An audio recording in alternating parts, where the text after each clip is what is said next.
Come, Christmas, most needed of seasons. Come with the reminder that love does not depend on perfection, but on willingness to risk connection. Come into the unready manger of our hearts, that we may feel the warmth of new life and give flesh to the promise of hope that cries to bring healing into our world. Come, Christmas, come, love, come, hope.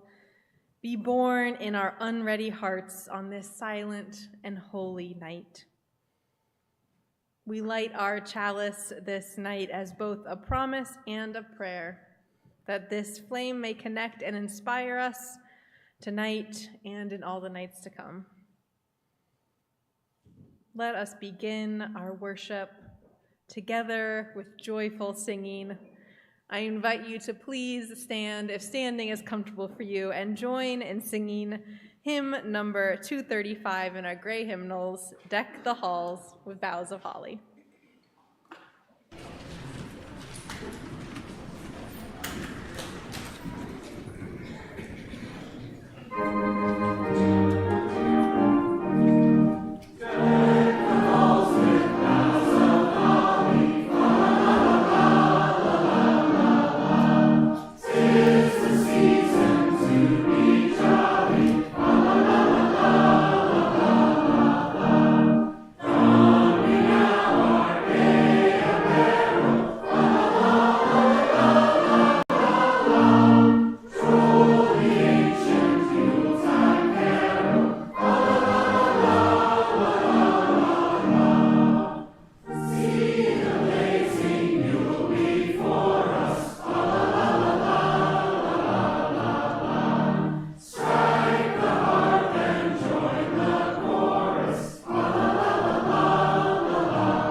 evening, everyone.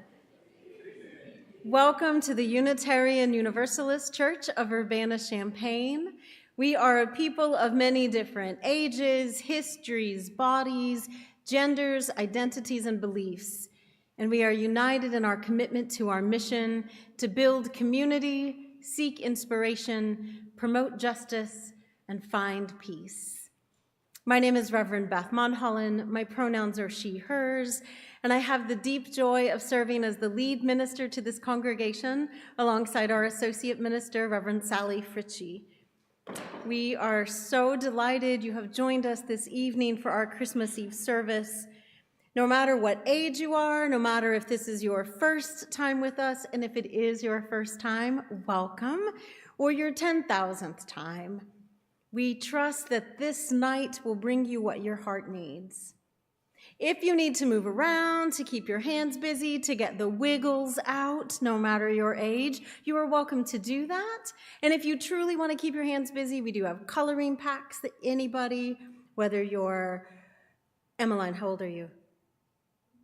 6 years old like Emmeline, or a little older than that, you want to color, you can grab a coloring pack. And if you would like to truly stretch your legs and have a little more room, or maybe a cookie, the live stream of the service is available for everyone in Fellowship Hall. You're welcome to go into that space at any point if your body needs that tonight. I want to say once again, welcome on this very special service. I know that this time of year, with a 1 year ending and another beginning, bridged by Christmas, demands so much of our time and attention. There's a lot of things you can do on Christmas Eve, and I'm deeply honored that you chose to share an hour here with us in this community.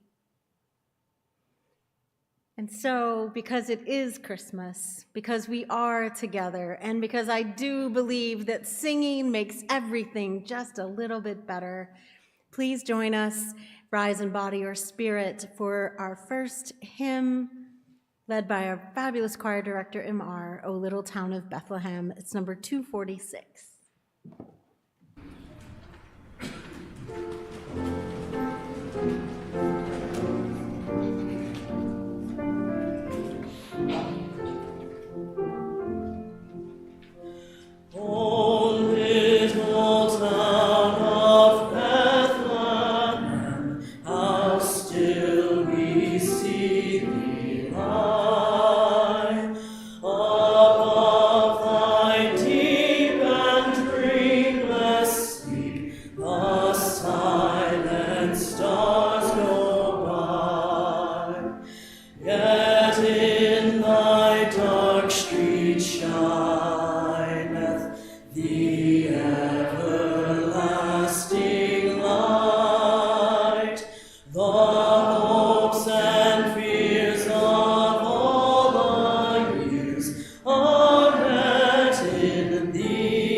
But in this worldly din,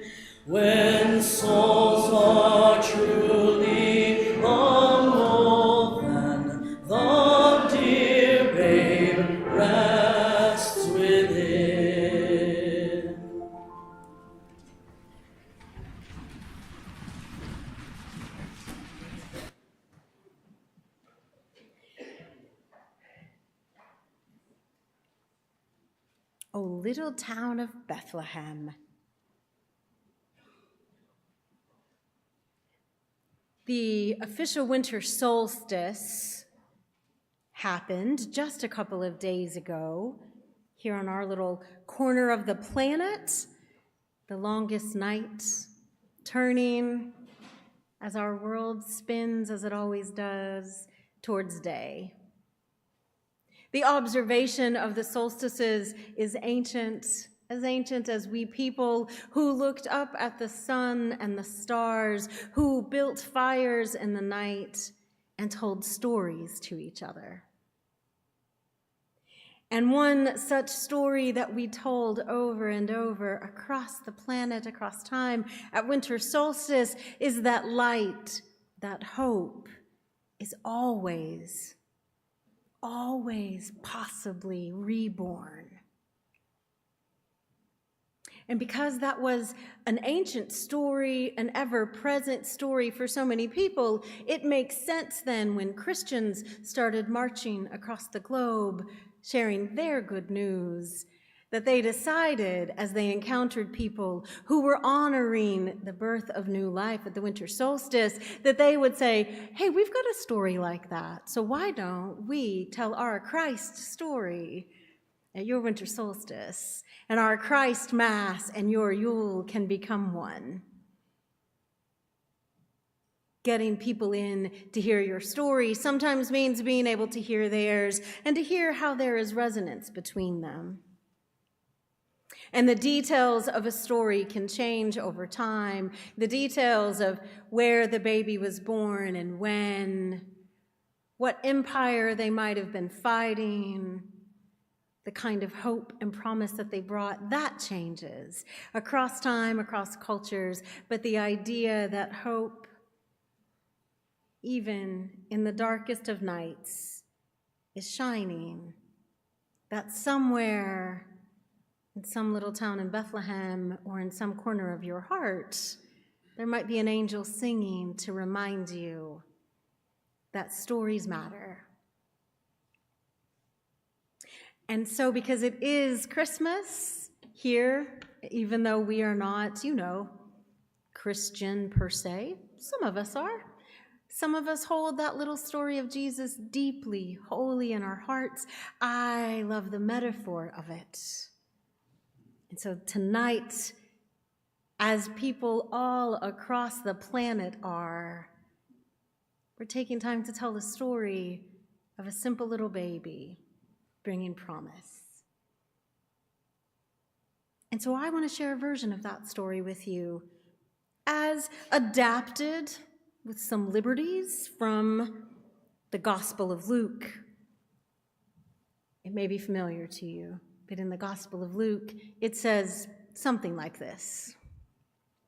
Once upon a time, in a land far away, people who were under the heels of an invading empire were told by that emperor, I need more of your money.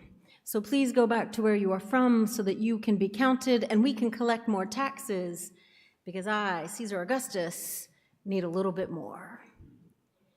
And many people were like, I'd like to not be killed by the Romans today, so I guess I will obey this new decree. And one young couple who decided they would like to not be killed by the Romans today and chose to obey that decree was this young couple in first century Palestine named Joseph and Mary. That's what we've come to call them. Joseph was a carpenter, making his way in the world. Mary was a good Jewish wife, doing her best. And they were expecting, what were they expecting? Their very first baby. And as luck would have it, the emperor did not care that Mary was real close to her due date and that traveling during that time was a bad idea. That did not matter to the emperor the way so much of our everyday lives doesn't matter to the people in power. So Joseph and Mary were like, let's pack up a bag and let's get going. And they walked from where they lived in Nazareth down to Judea to Bethlehem. But it took them a while, as you can imagine, Mary being very expectantly pregnant, and the road was hot and dusty. So by the time they got there, there was nowhere for them to stay. And every door they knocked on, they were like, "We're sorry, you should have booked a little bit sooner." But they did keep asking until a kind, generous person was like, "Look, I don't have any room in this inn, but you can totally stay in my stable." Now, that might sound like not a good deal, but I have read that first century stables actually weren't that bad, and that actually many people lived above them. And so there was some creature comforts down there, not just animals. So while it might have been a little stinky, it was also warm and dry and safe. And they were like, "Well, this is the best deal we're going to have. Plus, you're about to have this baby, so let's get inside." And then again, as luck would have it, Mary did indeed go into labor and have that baby. And there, surrounded by dust and dung, but also the warmth of animals and the warmth of her loving husband, they looked down at that perfect little baby as he drew his first breath and as he cried, and they washed him off and they swaddled him and they counted his perfect little fingers and toes, and they marveled. And in the silence, they were filled with love. And unbeknownst to them, just down the road, there was a group of shepherds who were also marveling at the wonders of what they had to care for, counting all of their sheep, making sure every head was where it needed to be, that no little lambs had wandered too far away from their mamas. They were attending to their business when suddenly they were interrupted by what they never expected, the singing of angels.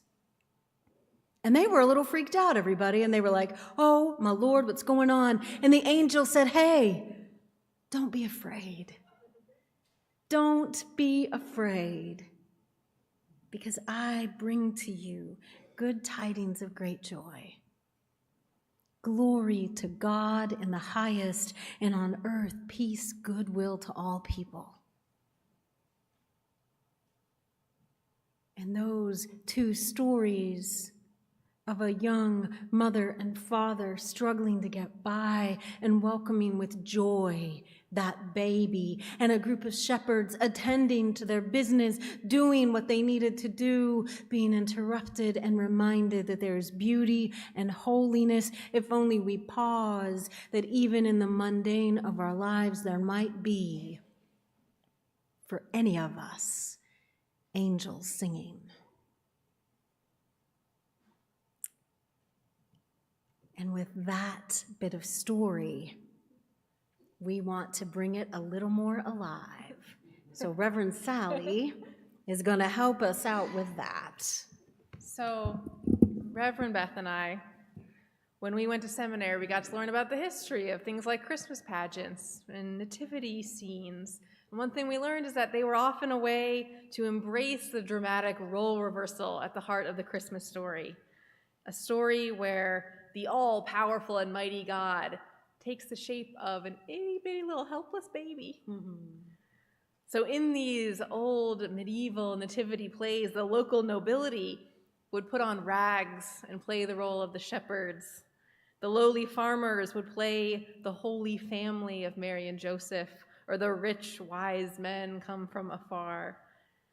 Everyone got to try on roles they wouldn't normally have and got to think about what it means for humanity and divinity to coexist in one person or on a level playing field. But those old nativity pageants, once so surprising and transgressive, have become something a little more familiar and rote. There's a type of church nativity play I'm sure that we've all seen or seen maybe in a movie or a story, where Mary is played by a serene 10-year-old, very well behaved. Joseph is played by a fidgety kid who can't stop scratching his false beard. There's a darling angel who's swinging the star kind of precariously around. And it does have a special place in my heart. These are the nativity scenes that I remember from my childhood. But this Christmas, in the spirit of role reversal, living into the unexpected, we are going to do something a little different that we've tried once before a couple of Christmases ago. And I'm going to ask for Reverend Beth's help. So, Solemnity, being serious, absolutely has its place in the celebration of Christmas, but so does laughter and so does joy. And one of the things that babies can teach us, if we let them, is how to giggle and how to have a little bit of fun. And so some of you, when you arrived, you agreed. We didn't even have to pull your arms that hard. You agreed to participate in the service, and you received a present all wrapped up, as presents should be, of course. So can everyone who received a present hold it up? Fabulous, all right. I see you all around the room. Fabulous. So here is what's going to happen. Everyone, you each, in accepting a gift, have accepted the gift of taking on a role tonight. Yay, you're going to be in the nativity scene. Hold your excitement, everybody. So your gift in your gift bag provides you everything that you need for your role. And we're going to create a silent tableau up here. So there's no lines, so you're welcome. We're not going to make you speak. But no lines. It'll just be a silent tableau as we continue to tell the story. And so in a minute, we're going to call you up here and ask you to spend some minutes doing your best to just silently embody Jesus' family. So to find out what role you're playing, you'll need to open your present. So everyone who's sitting near someone with a gift, or if you have a gift, you turn towards them, help them open it. Many hands make light work. There's also a card tied to the ribbon handle that says what your role is and has a little picture where you go in the scene. And you know, maybe you're a completely different type of person than the role that you got. Maybe you're the wrong size, the wrong age, the wrong gender, but letting these roles be open to everyone is a way of remembering the humanness at the heart of this story, the fact that we're all capable of playing every role in it. All right, so I can see around the room, people are finding their gifts, figuring out who they are and what role they're going to take on. And is there our Mary? Mary. Hold on to your baby. Yeah. All right. Mary is getting in costume, everybody. It's fabulous. Got the chair up over there. It's fine. So Mary's getting in costume. And when Mary's in costume, she's going to come up here with her baby Jesus. That's right. Have people help you. This is a communal event, clearly. Many hands are needed to make Mary happen.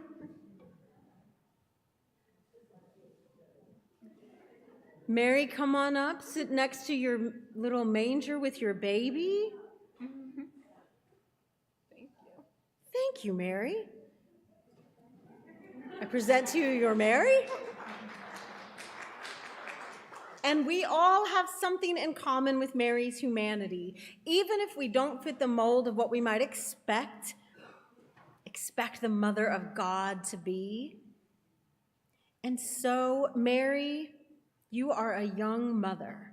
And you were told by an angel that you would be having a baby who would save the world. And now that baby is here. No one is ever ready when a baby arrives. And most don't have an angel heralding the event for them, but here you are. And tonight, with your participation in our tableau, we are all part of your story, Mary. Now, Joseph, if you could please rise and make your way forward to sit opposite of your wife, Mary. Thank you. Joseph, you are a loving husband. You can stand or sit as you choose. You are a loving husband. You wanted to follow the rules and pay your taxes, but now here you are in an unfamiliar place with a new baby. You might not be ready, and maybe you're not quite sure what you believe about all this that's going on, but you know that you are going to love your strange little family with all your heart. In this story, we can all be Joseph too. And now we need our angel. Is our angel fabulous? Angel, if you could come forward, we'll have you stand like you're up in the heavens. That's all right. I can help with your wings. That's all right. The angel has got a long journey from heaven, and so it'll take the angel just a minute, even though time is made up to get here. Angel, you look fabulous. Behind the altar with your star. Beautiful. So there you are. Our angel is looking down and so excited about this baby. And Angel, your job is to spread the Christmas story far and wide. Thanks to you, people know that they don't have to be afraid, even on a dark night when weird stuff happens. And your happiness comes out in joyful singing. So on Christmas, may we all be an angel like you. Now, shepherd and sheep, could you please come forward? You can stand here behind Mary.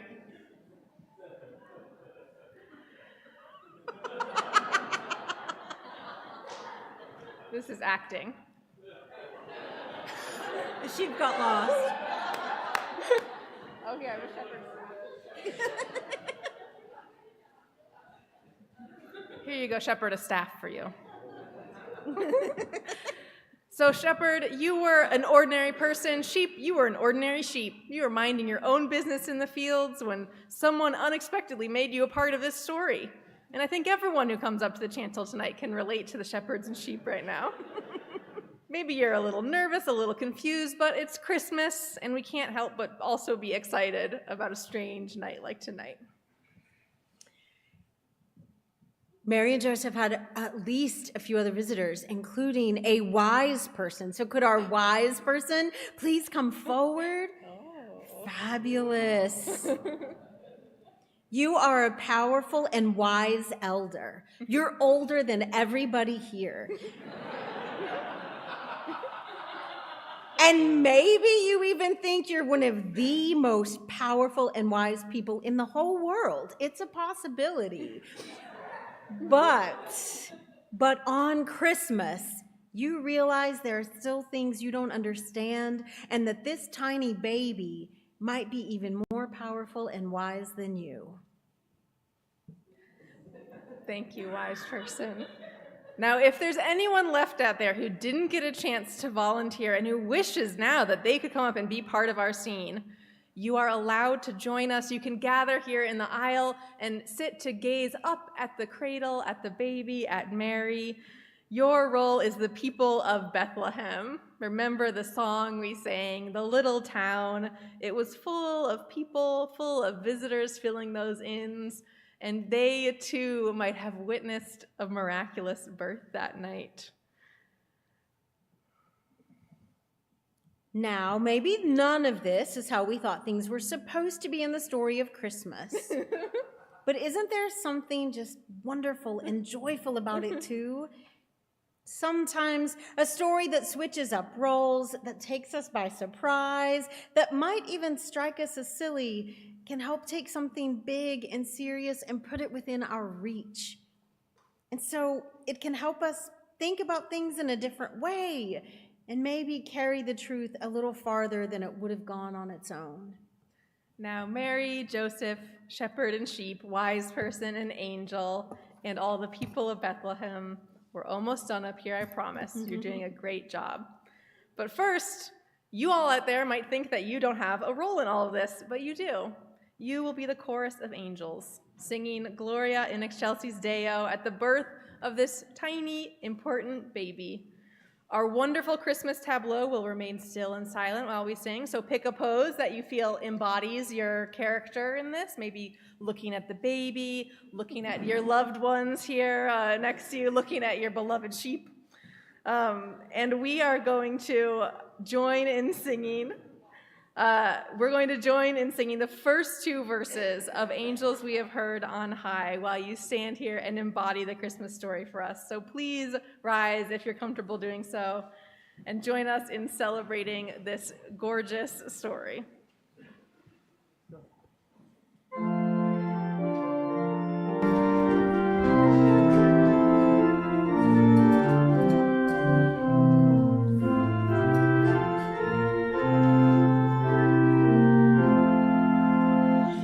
Angels we have heard on high, sweet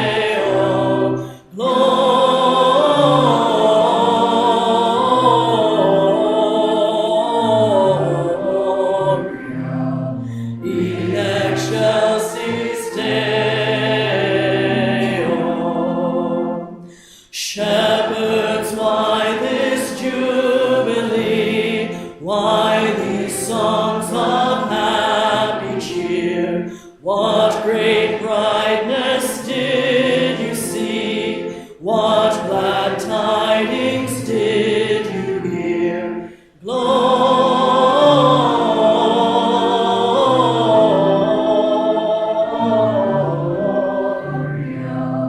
in excelsis Deo. Gloria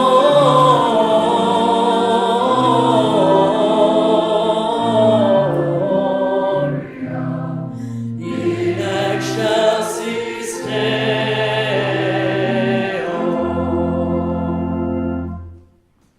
Beautiful. You may be seated, and nativity characters, you are free to shed your costumes. You can leave them in the red basket there under the front row and return to the community in the pews. Thank you so much for being part of our Christmas magic tonight.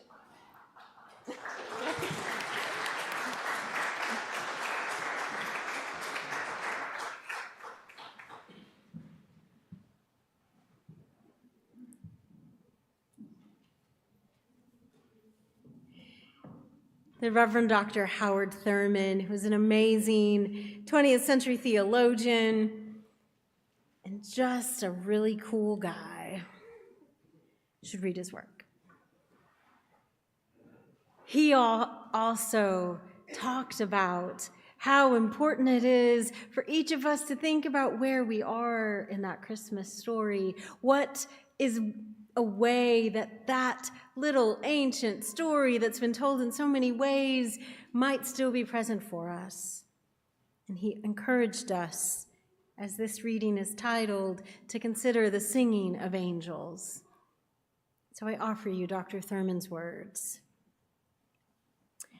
There must be always, remaining in every man's life, some place for the singing of angels, some place for that which in itself is breathlessly beautiful and by an inherent prerogative, throwing all the rest of life into a new and creative relatedness, something that gathers up in itself all the freshest of the experience from drab and commonplace areas of living and glows in one bright light of penetrating beauty and meaning, then passes. The commonplace is shot through with new glory. Old burdens become lighter. Deep and ancient wounds lose much of their old hurting. A crown is placed over our heads that for the rest of our lives we are trying to grow into. Despite all the crassness of life, despite all the harshness of life, despite all the harsh discords of life, life is saved by the singing of angels. And so let us sing once more. We'll finish Angels We Have Heard on High, verse 3. You can remain seated, and we'll sing this together. Thank you, MR.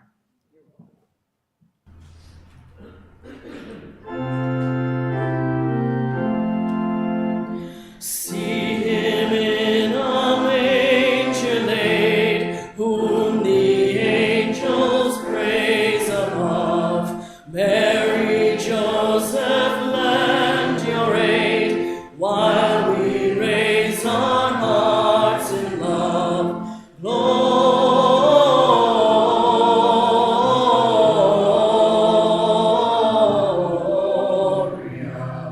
in excelsis Deo. Gloria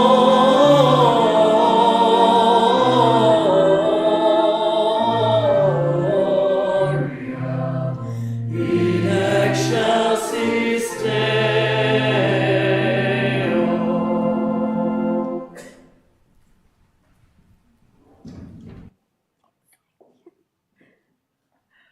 We practice generosity in many ways here at UUCUC, sharing our time and talents in serving our mission, sharing financial resources for the operations of this church and for those in our community who do work in alignment with our values. In 2020, our first pandemic Christmas, we here at UUCUC created a special fund administered by our neighbors at the Cunningham Township called the UU Utilities Fund. We've taken collections for this fund every Christmas Eve since, and with our donations, dozens and dozens of local families have been able to pay their utility bills, no questions asked, over these past 4, now 5 winters, keeping the lights on, the furnace burning, and clean water flowing. Generosity is at the heart of the Christmas story. We witness the many ways that people, year after year, welcome in and share love. When we pass the collection plate on Sundays here at UUCUC, we typically split what we collect 50-50, with half going toward our church's operating budget and half going toward an outside organization doing the work of justice in the world. On Christmas Eve, however, everything we collect is given away, and the entire collection plate today will go to the UU Utilities Fund. You can give by text or through the online portal on our website. Here in the sanctuary, a plate will be passed. You can give by cash or check, and if you give by check, please mark that it's for the Christmas Eve donation so that we know it will get to the right place. Every dollar you give tonight is going to help someone right here in our community make it through this cold, dark season. So let your generosity be felt, and know that anything you contribute, no matter the amount, is going to be gratefully received by those who need it. In the spirit of generosity, in the spirit of Christmas, we thank you.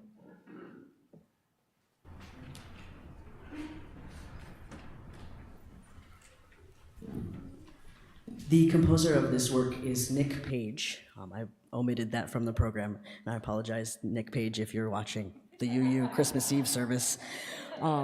But this piece actually combines a lot of different works, and it's called In the Presence of Our Past. And in order to look towards the future, we have to always connect back to the past.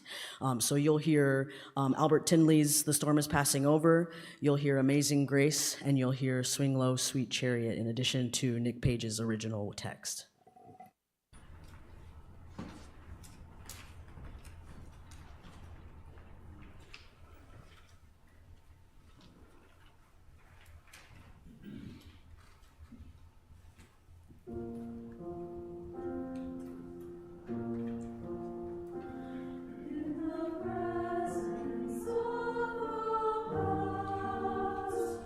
Through our struggles and my light, how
You all, that was even more beautiful than the first time.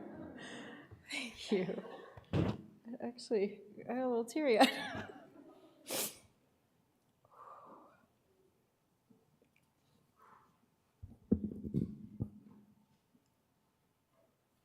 I really love words, which is good, I suppose, given my chosen profession. But I remember when I was a kid and I would hear about a pregnant person and that people would say they're expecting. I always thought it was a really strange way to put it, because I always thought, what are they expecting? Surely it's a baby, so that can't be a surprise. I mean, if they're expecting a puppy dog, they will be real disappointed. Are you expecting a baby sister and you get a brother? You're gonna be, I don't know. I only have baby sisters, so. But expectations are funny things. How we manage them, how we feel the weight of them. And at Christmas time, I think expectations can feel especially heavy. There are all the expectations about how you should feel and how you should behave, pressures and expectations about preparing perfect meals and decorating the perfect way and buying perfect gifts and being happy and cheerful during all of that. Expectations about how happy you will be when you get together with all that family you never see. Expectations that so many times aren't even ours. They're from out there somewhere in the air. Have any of you been feeling the weight and pressure of expectations this season? I'm seeing some nods. Well, you're not alone. Because according to the National Retail Foundations, Americans are experiencing expectations around Christmas to the tune of about $980 billion with a B dollars this Christmas season alone. And I'm not here to criticize consumerism, but I want to remind us that every dollar spent, every gift bought, every meal prepared, every trip planned are all filled with expectations that we just simply might not be able to meet. Because Christmas comes with twinkling lights, but it also comes with stress and worry. It comes with grief and sadness. It comes with complicated feelings about where we are coming from and where we might be going. And so it can be challenging this time of year with all the forced cheer, all the twinkling lights, and all those expectations swirling, swirling, swirling, to make space in our hearts for all of it. How do we hear the singing of angels over all the noise of our lives? And how do we reconcile the silence when angels aren't singing for us? I think about the Christmas story a lot for somebody who for years was like, I don't even like Christmas. But a piece of it I think about is from the book of Matthew, actually, when the gospel writer says, Mary looked at all of these things and kept them in her heart. And I think about what that might mean to keep some things in our heart. Because I imagine that Mary had no expectations that angels were ever going to sing for her. I don't imagine Mary in her short life had been prepared for anything like a heavenly visit. She had no expectations of gifts. And the wise men really didn't show up till months after that birth anyway. She had no expectation of comfort and ease in her life. If she expected anything, that historical Mary that maybe is like each and every one of us, she might have just expected more trouble, more of the same. But She kept things in her heart, so no matter what expectations might have been for her, no matter the expectation of, hey, you're going to give birth to the Holy Savior, she still managed to look at her baby with wonder and love. She managed to share her good news with friends who sang and danced with her. She managed her expectations by being in the company of people who loved her. And that, if nothing else this season, no matter what expectations we are holding, is what I hope for us. That no matter what we are carrying this season, that we can make space for the expectation that hope and love are always possible. And I pray that if we can't hear angels singing in this season, that we can show up for each other just like this and be the song for each other.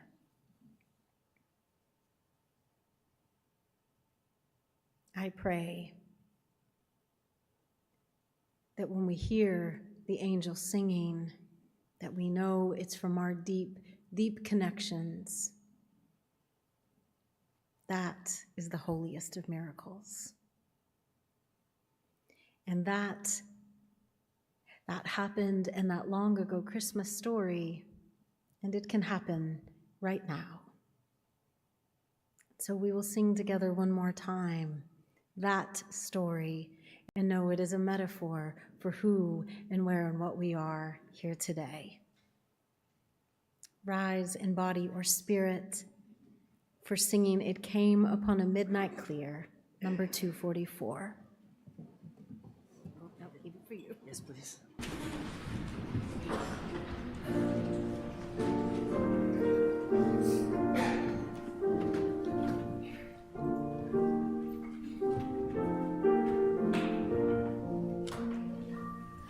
It came upon a midnight clear, that glorious song of old, from angels bending near the earth to touch their harps of gold.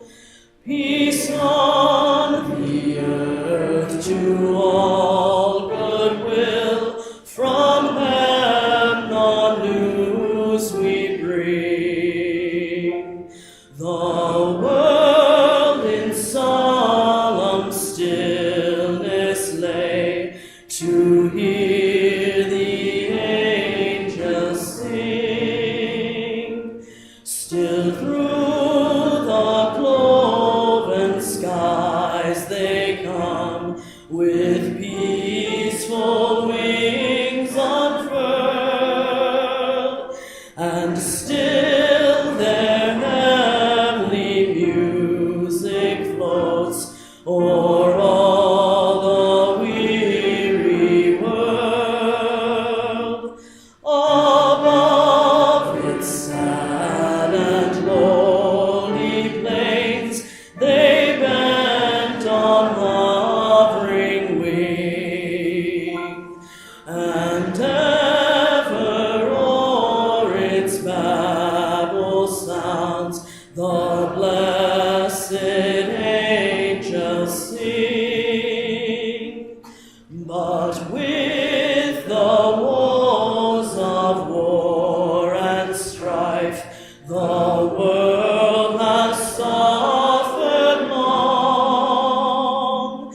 Beneath the angels' strain have rolled 2,000 years of wrong, and we who fight the wars hear not the love song which they bring.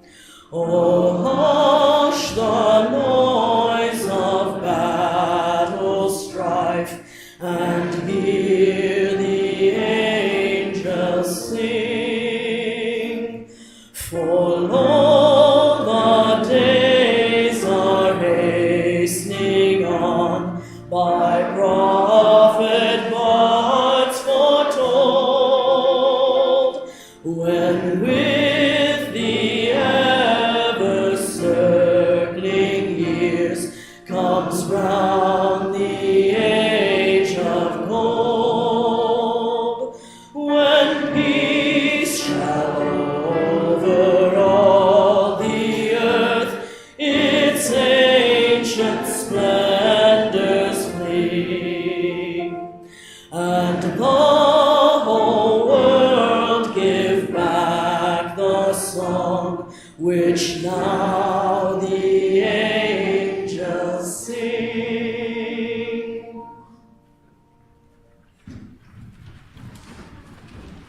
the time.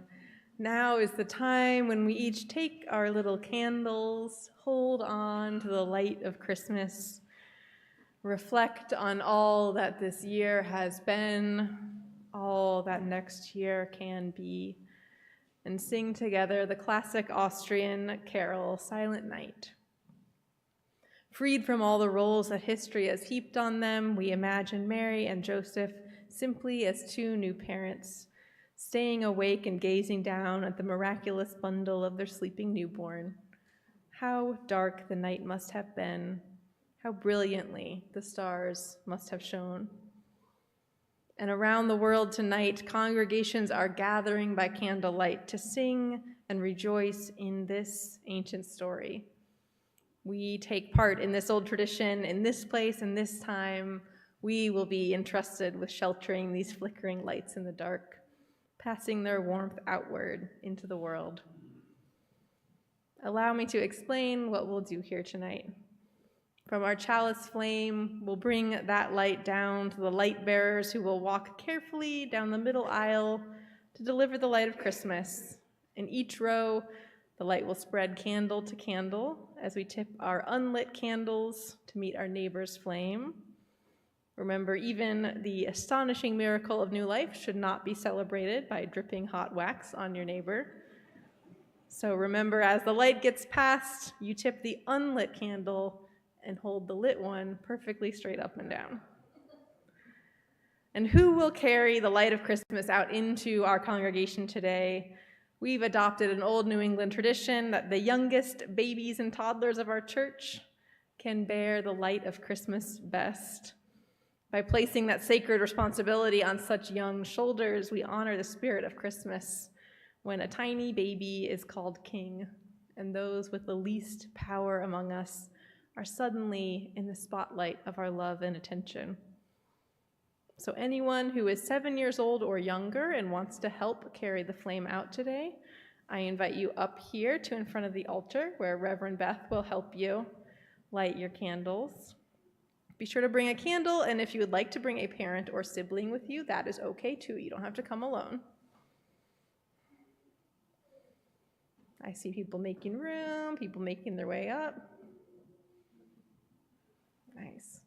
Oh, we could expand the age. I see some older kids that are very kindly making space for the younger kids. Thank you so much for making space for younger kids, but you are also invited. Thank you. So light bearers, all you have to do is hold your candle up when it's lit, and you'll walk so slowly and carefully down the middle aisle, letting people in each row touch their candle to yours. We'll all remain seated. And as candlelight fills the sanctuary, we'll be dimming the lights, but don't be afraid. When we reach the end of our singing, we'll take a quiet moment to enjoy the silence of this holy night together. And Reverend Beth will be up there, and when she blows out her candle, we'll all blow out ours. So I see our light bearers are on the way, and we're ready to receive the light of Christmas.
invite you, if you haven't, to just hold your candle up gently. Don't burn yourselves.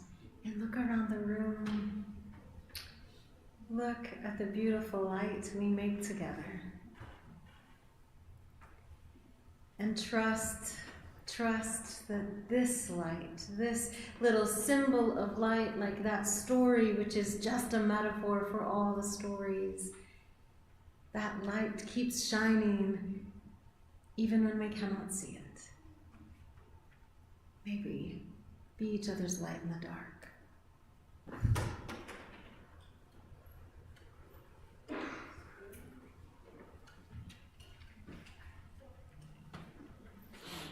Let there be light, a different biblical story.